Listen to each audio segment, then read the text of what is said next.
T. Llew Jones, yr awdur enwog oedd yn frenin ar sgwennu storis cyffroes.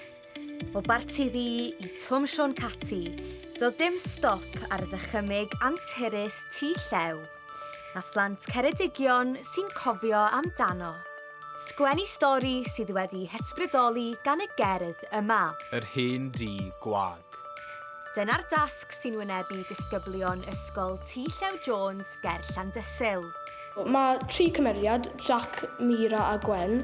Maen nhw'n cerdded nôl o ysgol un diwrnod a maen nhw'n gweld y hen tŷ gwag yma a mae wedi bod yn rili hwyl. Yn stori antur mae fe'n rili bwysig i cael lot o fel deialog a dychymyg rili dda. Ond mae hon yn stori gadwyn, a rhai o ysgolion eraill y sir hefyd yn cymryd rhan mwyn creu un stori fawr. Mae un ysgol yn gwneud part nhw a wedyn mae ysgol arall yn gwneud part arall. Ni'n siarad gyda ysgol ar ôl ni ar Teams a ni'n adrodd y stori mas iddyn nhw.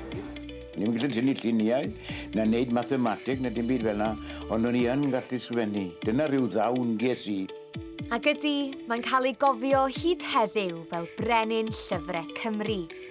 A'r criw yma yn falch iawn eu bod nhw'n ddisgyblion yn ysgol T. Llew Jones. Mae'n bwysig iawn bod wedi cael ei enwi ar ôl T. Llew Jones. Mae T. Llew Jones yn bwysig iawn. Mae'n fel bardd pwysig i Cymru.